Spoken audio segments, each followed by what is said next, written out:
In this session, we look at different approaches to strategic planning. In particular, we will look at the incremental approach, the emergent approach, and the impact of competition on strategy. Before we do this, let's first look at the 5 P's of strategy. Now, we all know the 4 P's of marketing. The 4 P's of marketing are different from the 5 P's of strategy because the 4 P's of marketing are about 4 different functions of marketing. The 5 P's of strategy are about 5 different ways of looking at strategy. Okay, let's look at the first one, plan. Strategy is looked at as a plan. It's a plan of action. Or strategy is looked at as a ploy. A ploy meaning a maneuver. It is looked at as a way of creating an impression on somebody, creating a expectation that something will be done, right? A maneuver. 3, strategy can be looked upon as a pattern. What is your strategy? Meaning, what is your way of behaving? That is the 3rd way of looking at strategy. The 4th is position. That is, when you ask a question, what is your strategy? What you are really asking is what is your position? What is your stance? What is the stance that you have adopted on this particular issue, for instance? That's what you're asking. And the 5th way of using the word strategy is as a perspective. What is your strategy? Meaning, what is your way of looking at issues? Okay, so these are 5 different ways with which strategy is looked. These are 5 different meanings given to the word strategy. Now, Professor Mintzberg, who is like Professor Porter, one of the very respected figures in strategy, Professor Mintzberg points out that the first P, that is, looking at strategy as a plan of action, is perhaps the most useful way of understanding the concept of strategy. Now, strategy, as we saw, is a complex activity. It's not surprising that there are different types of strategy. For instance, you have planned strategy.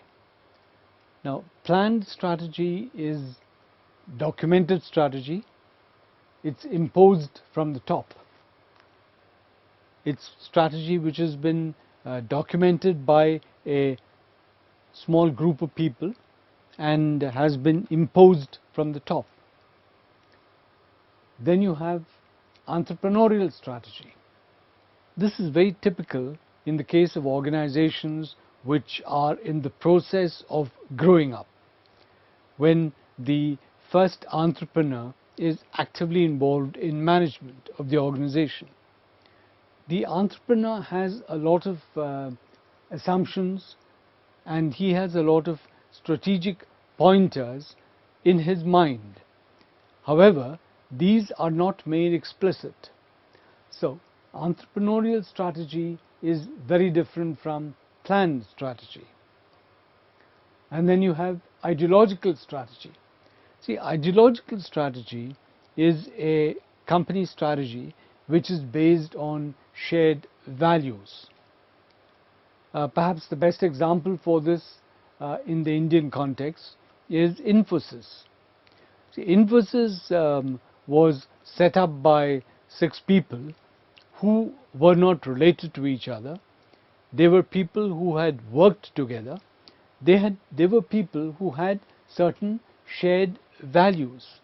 So the strategy of Infosys is ideological.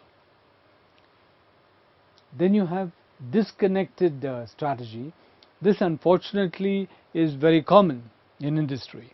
Here is a situation where different parts of the company behave in different ways. It is as though different parts of the company had different strategies which they were following. That's disconnected strategy. And then you have consensus strategy, which is strategy evolved through dialogue. So amongst these different ways of strategy, amongst these different types of strategy, obviously strategy evolved through dialogue. The consensus strategy is the most appropriate way of arriving at strategy. Now, some people believe that in a rapidly changing environment, rather than trying to catch up with the environment, what the company ought to be doing, what companies ought to be doing, is focusing on their competence. After all, competence is a matter of looking at internal issues, issues which are within your control. So what they say is that strategy is based on competence, right? For instance, a company like Philips, right? Philips has tremendous experience in the manufacture of electronics products. So Philips' strategy has always been to build on this expertise, to use this expertise in the consumer electronics sector as well as in the hospital electronics sector, right? So Philips is an example of a company where strategy is based on competence, the competence to handle electronics, the competence to handle a certain kind of technology. Now, another company of this type is MTR. MTR, as we had mentioned in one of the earlier sessions, is a food group based in Bangalore. Now, MTR had a restaurant in Bangalore which used to be the favorite haunt of all visitors to Bangalore from other parts of India for good, proper South Indian food. This MTR success story was based on the talents of individuals within MTR who were able to produce day in and day out food of a certain kind of food with a certain kind of consistency. So the story of MTR is again the story of building on competence. The MTR went from one kind of product to another, all based on its competence in the food arena. Now, let's look at telecom companies. This is a very interesting example because see, telecom companies in India particularly, mobile telecom companies, if you really look at what is their business model, you will see that it's a model which is based on putting together a large number of small bits of revenue. A large number of small bits of revenue. Now, we'd mentioned earlier during this course that the typical Indian consumer